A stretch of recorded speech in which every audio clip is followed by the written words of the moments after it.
Hello my dear friends, मैं Sanjay Kumar Singh USA academy 1 में आपका हार्दिक स्वागत करता हूं। मेरे प्रिय दोस्तों, छात्रों और मेरे सहपाठियों, जैसा कि आपको पता है कि अनुसंधान, रिसर्च एप्टीट्यूड, शोध अभिवृत्ति या अभिक्षमता का चैप्टर मैंने कल स्टार्ट किया था और जिसमें मैंने आपको कल अनुसंधान शोध का अर्थ बतलाया था। तो आज उसी क्रम में आगे बढ़ते हुए मैं आज आपको बताऊंगा अनुसंधान की परिभाषा और अनुसंधान के लिए प्रयुक्त अन्य शब्द। तो मेरे प्रिय दोस्तों, आप लोग मेरे साथ वीडियो पे बने रहिए और अगर मेरा वीडियो पसंद आता है तो आप लोग इसको अधिक से अधिक दोस्तों में लाइक, शेयर और सब्सक्राइब करिए। मेरे मित्रों, आज मैं जो आपको चीज़ें दे रहा हूं और जो चीज़ें मैं आपको देने वाला हूं, यह आपको किसी भी चैनल पे नहीं मिलेगा। यह दिल्ली की विशेष अच्छी कोचिंगों का कलेक्शन है।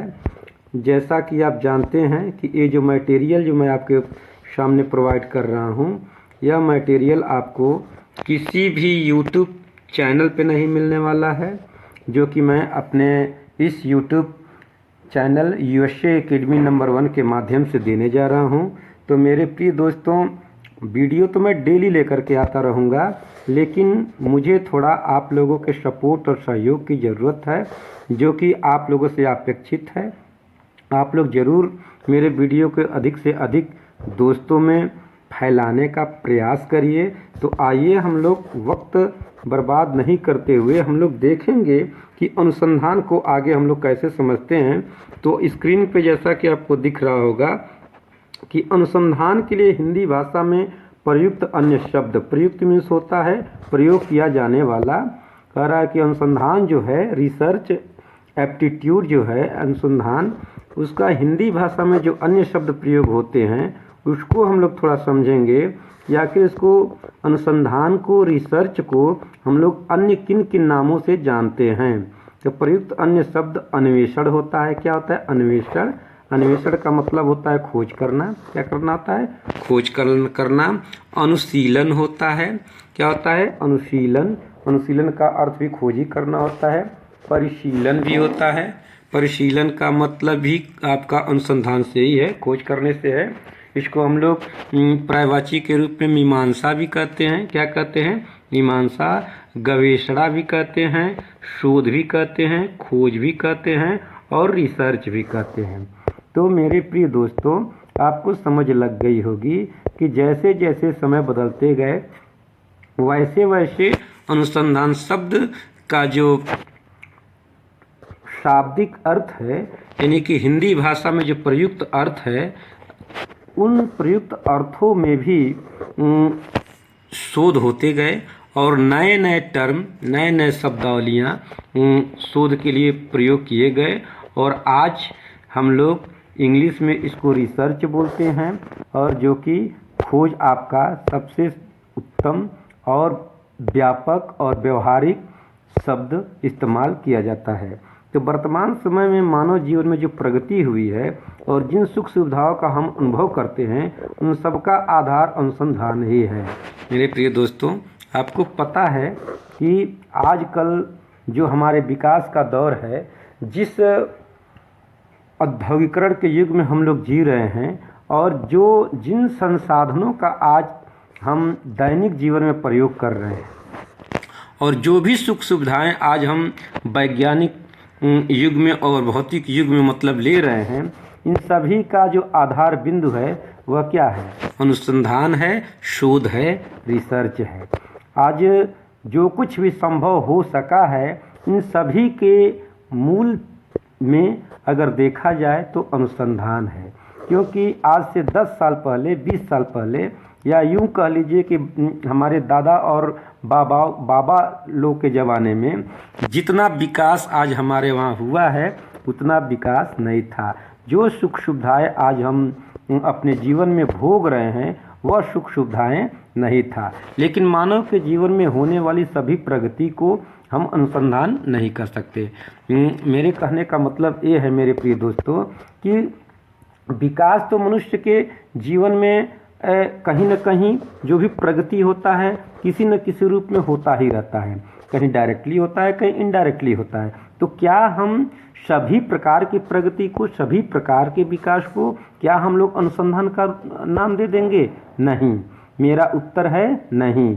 मेरे प्रिय दोस्तों, मेरे प्रिय साथियों, मेरा उत्तर है नहीं, क्योंकि हर प्रकार के प्रगति, हर प्रकार के विकास को हम लोग अनुसंधान का नाम नहीं दे सकते। लेकिन मानव के जीवन में होने वाली सभी प्रगति को हम अनुसंधान नहीं कर सकते, क्योंकि सामान्य अनुभवों से, तत्कालिक और आकस्मिक घटनाओं से।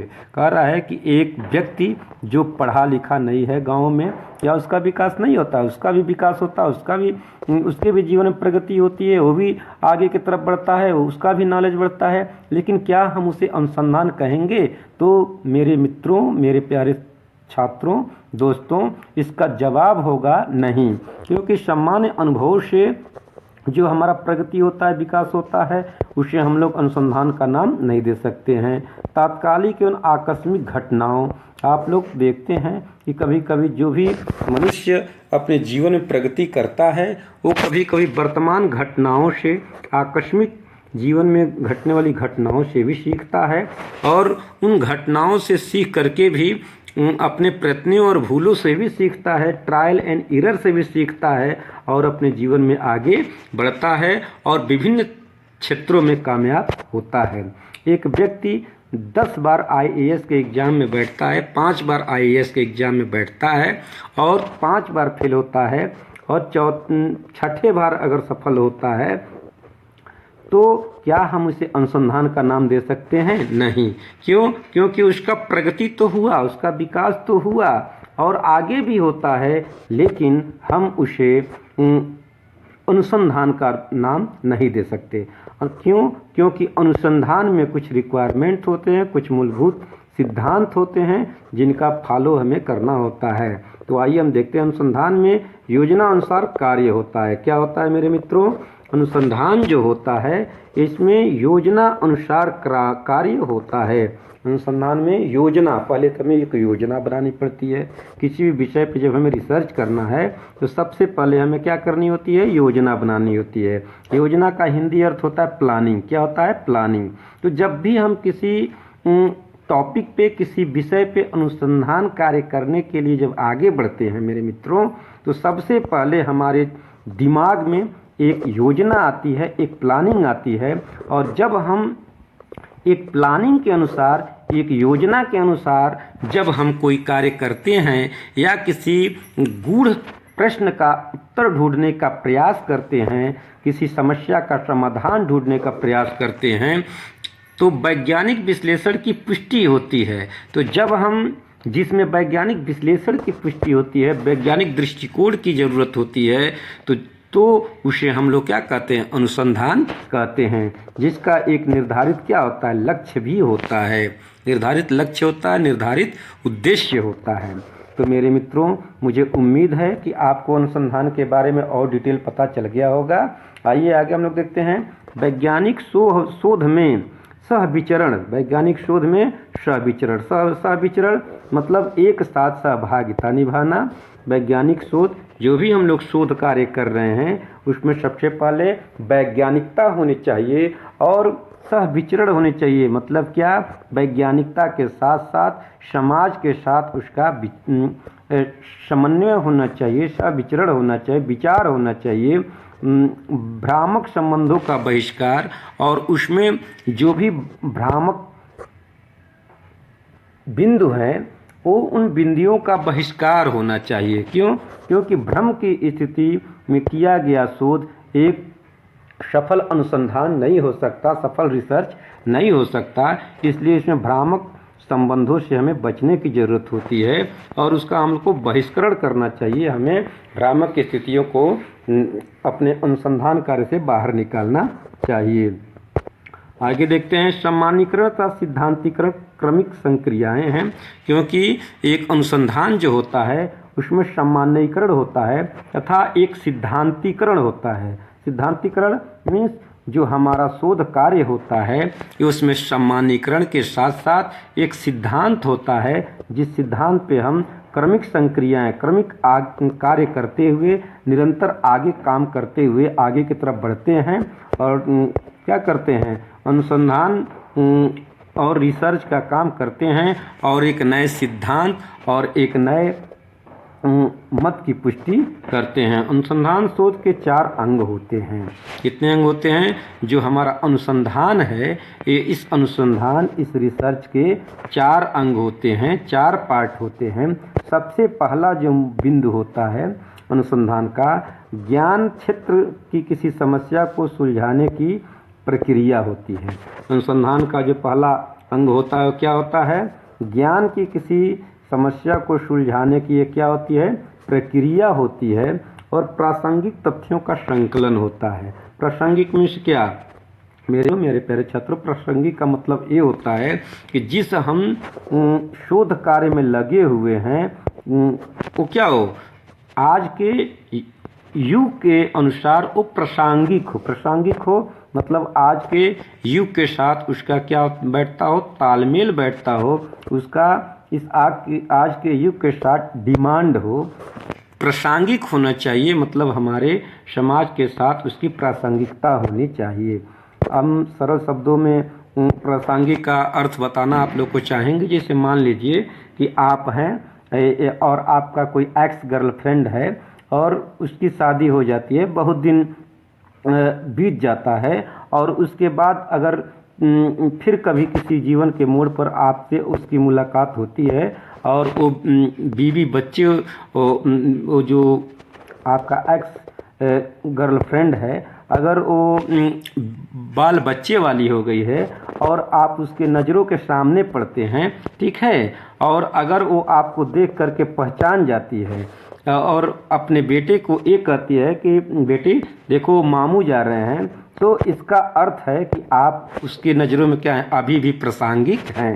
मेरे कहने का मतलब ये है, प्रासंगिक का अर्थ ये होता है कि जो भी चीज़ें होती हैं, जो भी पुरानी चीज़ें हैं, अगर आज के वर्तमान युग में भी उसकी अगर पहचान है तो उसे हम लोग क्या बोलेंगे, प्रासंगिक बोलेंगे। तथ्यों का संकलन, यानी कि प्रासंगिक तथ्यों का एक संकलन होता है, प्रासंगिक तथ्यों का संकलन होता है। तो मेरे मित्रों, आपको मुझे उम्मीद है, विश्वास है कि आपको अनुसंधान का शाब्दिक अर्थ, अनुसंधान की पर्यायवाची पूर्ण समझ में आ गई होगी। आइए हम लोग इस वीडियो को और आगे तो दूसरा हम लोगों ने पढ़ लिया था। तीसरा हम लोग देख लेते हैं कि विवेकपूर्ण अध्ययन विश्लेषण होता है। जो भी हम अनुसंधान का काम करते हैं उसमें सबसे पहले जो हमारा अध्ययन होता है ये विवेकपूर्ण होता है। क्या होता है? विवेकपूर्ण मीन्स होता है विवेक पे आधारित होता है।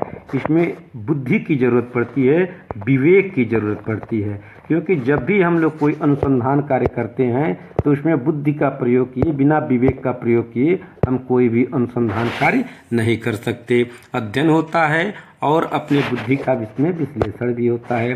परिणाम स्वरूप जो हम अनुसंधान कार्य करते हैं तो उसका परिणाम स्वरूप निर्णय भी निकलना चाहिए। यानी कि परिणाम स्वरूप निर्णय जो भी निकलेगा, जो भी हम अनुसंधान कार्य करेंगे मेरे मित्रों, मेरे प्यारे छात्रों, तो उसके बाद एक निष्कर्ष निकलना चाहिए और वो निष्कर्ष वैज्ञानिक तथ्यों पर आधारित होना चाहिए। अनुसंधान की प्रमुख विशेषताएं हम लोग देखते हैं। अनुसंधान की प्रमुख विशेषताओं को थोड़ा हम लोग चर्चा कर लेते हैं कि अनुसंधान की विशेषताएं क्या हैं। आइए, major definition of research. Major definition of research, major definition of research में सबसे पहला हम लोग एग्जाम्पल लेंगे बीपी यंग का। किसका लेंगे? बीपी यंग का। बीपी यंग महोदय कहते हैं कि अनुसंधान एक ऐसी व्यवस्थित विधि है जिसके द्वारा नवीन तथ्यों को खोजने तथा पुराने तथ्यों की विषय वस्तु, उनकी क्रमबद्धता, कहते हैं कि अनुसंधान क्या है? एक व्यवस्थित विधि है। व्यवस्थित विधि है यानी कि step by step, step wise, यानी कि अनुसंधान एक ऐसी व्यवस्थित विधि है जो स्टेप वाइज चलता है। कैसे चलता है? स्टेप वाइज चलता है, एक व्यवस्थित तरीके से चलता है, एक सुनियोजित तरीके से चलता है, जिसके द्वारा नवीन तथ्यों को खोजने में हमें क्या मिलती है, मदद मिलती है, अथवा पुराने तथ्यों की विषय वस्तु एवं उनकी क्रमबद्धता, अंतः संबंध, कार्य कारण, व्याख्या और उनके निहित नैसर्गिक नियमों की पुष्टिकरण का कार्य किया जाता है। कहने का तात्पर्य ये है कि अनुसंधान एक ऐसी व्यवस्थित विधि है जिसके द्वारा हम नवीन तथ्यों को खोजते ही हैं, साथ ही साथ हम पुराने तथ्यों की जो विषय वस्तु होती है उनकी भी क्रमबद्धता का ज्ञान करते हैं। कैसे करते हैं? उनकी क्रमबद्धता के बारे में जानते हैं कि पुरानी चीज़ें, पुराने तथ्यों को किस तरीके से क्रमबद्ध रूप से क्या किया गया है, सजाया गया है। तो मेरे मित्रों, हम लोग वहाँ पे क्रमबद्धता का भी ज्ञान करते हैं, पुराने विषय वस्तु का अंतः संबंध, नवीन तथ्यों और पुराने तथ्यों के बीच आपसी संबंध क्या है, इसका भी हम लोग खोज करते हैं। और इतना ही नहीं, कार्य कारण की व्याख्या करते हैं। जो कार्य हम कर रहे हैं उसका कारण क्या है, और अगर कारण है तो कार्य कैसे करना है, इसकी भी व्याख्या हम लोग अनुसंधान कार्य में करते हैं। और उनके निहित नैसर्गिक नियमों के पुष्टिकरण का कार्य भी किया जाता है। और उन नैसर्गिक मीन्स होता है प्राकृतिक। क्या होता है? प्राकृतिक। और जो भी पुराने तथ्य हैं, जो भी पुराने विषय वस्तु हैं, उनमें निहित मीन्स होता है समाहित होना। निहित मीन्स क्या होता है? समाहित होना। नैसर्गिक मीन्स होता है प्राकृतिक, और नियमों मीन्स होता है रूल। यानी कि उसमें निहित प्राकृतिक नियमों और रूल की हम लोग क्या करते हैं? पुष्टिकरण करते हैं, पुष्टिकरण का कार्य करते हैं। तो बीपी यंग महोदय बोलते हैं कि अनुसंधान एक ऐसी व्यवस्थित विधि है जिसके द्वारा हम क्या करते हैं? नवीन तथ्यों को खोज करते हैं। क्या करते हैं? नवीन तथ्यों को खोज करते हैं, और पुराने तथ्यों की विषय वस्तु में उनकी क्रमबद्धता, उनके अंतः संबंध, कार्य कारण संबंध और उनमें निहित नैसर्गिक नियमों के पुष्टिकरण का कार्य हम लोग करते हैं। तो मेरे मित्रों, आपको समझ में लग गई होगी। मेरे मित्रों, आज आपको समझ में लग गई होगी कि हम लोग जो भी कार्य करते हैं अनुसंधान में, तो बीपी यंग के नियमों का पालन करते हैं। अगला हमारा है जो डिफिनीशन है, ये हमारा अगला डिफिनीशन है ईजे मेसन एवं डब्ल्यू.जे. ब्रेबल। ईजे मेसन एवं डब्ल्यू.जे. ब्रेबल। अनुसंधान से तात्पर्य ज्ञान हेतु वैज्ञानिक जांच पड़ताल में प्रयुक्त एक ऐसी व्यवस्थित एवं संगठित खोज से है जो दिन प्रतिदिन की समस्याओं के समाधान को ढूंढने में जो क्या करता है? दिन प्रतिदिन की समस्याओं का समाधान ढूंढने के हमारे अव्यवस्थित प्रयत्नों से काफ़ी अलग होती है। कहते हैं ईजे मेसन महोदय कहते हैं, मेरे प्यारे दोस्तों, एवं डब्ल्यू.जे. ब्रेबल जी कहते हैं कि अनुसंधान से तात्पर्य ज्ञान हेतु वैज्ञानिक जांच पड़ताल में, यानी कि वैज्ञानिक जांच पड़ताल यानी कि किसी तथ्य का जब हम उसका वैज्ञानिक तौर तरीके से उसकी जांच करते हैं, उसके बारे में खोजबीन करते हैं, छानबीन करते हैं, में प्रयुक्त एक ऐसी व्यवस्थित और संगठित खोज है। और ये खोज कैसी होनी चाहिए? व्यवस्थित होनी चाहिए और संगठित होनी चाहिए। संगठित होनी चाहिए। संगठित खोज करते हैं जो दिन प्रतिदिन की समस्याओं का समाधान ढूंढने के हमारे अव्यवस्थित प्रयत्नों से काफ़ी अलग होती है। यानी कि जो भी समस्याएं हमारे सामने आती हैं और उनका समाधान हम ढूंढने के लिए जो अव्यवस्थित तरीके से क्या होते हैं? परेशान होते हैं और काफ़ी हमें भाग दौड़ करने की ज़रूरत पड़ती है। तो इस अव्यवस्थित तरीके से उस समस्याओं के समाधान ढूंढने के बजाय हम दिन प्रतिदिन की समस्याओं का अस्थायी इलाज ढूंढने का प्रयत्न करते हैं। हम अनुसंधान के माध्यम से ऐसे समस्याओं का दिन प्रतिदिन जीवन में, दैनिक जीवन में घटने वाली समस्याओं के अस्थायी समाधान ढूंढने का प्रयत्न करते हैं, और वो भी व्यवस्थित तरीके से करते हैं। आगे हम लोग देख लेते हैं सी आर कोठारी जी क्या कहते हैं। तो मेरे मित्रों, आपको स्क्रीन पर दिख रहा होगा सी आर कोठारी जी का जो परिभाषा है। कहते हैं कि अनुसंधान पद से तात्पर्य एक ऐसी विधि से है जिसमें सोपानों के रूप में समस्या की पहचान। कहते हैं सोपानों मीन्स होता है स्टेप वाइज, जिसको स्टेप बाय स्टेप बोलते हैं। एक सोपान, एक क्रम के अनुसार हम लोग क्या करते हैं? क्रम से रूप में समस्या की पहचान करते हैं। क्या करते हैं हम लोग? एक सोपान के रूप में, एक पदक्रम में, एक श्रेणी क्रम में सबसे पहले समस्या की क्या करते हैं, पहचान करते हैं। उसके बाद जब समस्या को पहचान लेते हैं तो परिकल्पना का हम लोग निर्माण करते हैं। परिकल्पना, परि मीन्स होता है ऊपर और कल्पना मीन्स होता है उक्त विचार, यानी कि उस समस्या के ऊपर हम लोग एक क्या करते हैं, परिकल्पना करते हैं, एक कल्पना का निर्माण करते हैं कि आखिरी समस्या का हम कैसे हल निकालेंगे।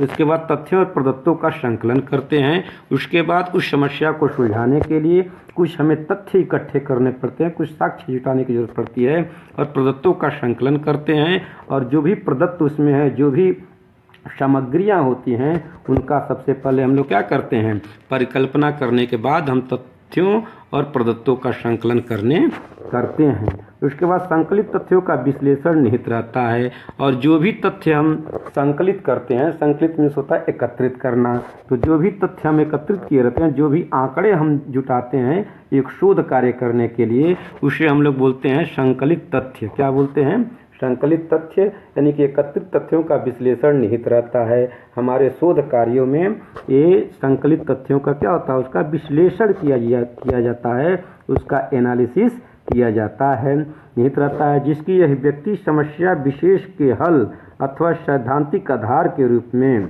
अभिव्यक्ति में होता है अभिव्यक्त करना, किसी चीज को अभिव्यक्त करना, किसी चीज की व्याख्या करना, मतलब उस समस्या को व्याख्या करना, उस समस्या को अभिव्यक्त करना, विशेष के, यानी कि जो विशेष रूप से समस्या हमारे सामने आई है, जिसके बारे में हम अनुसंधान कार्य करने जा रहे हैं, उसकी हम क्या करते हैं, अभिव्यक्ति करते हैं।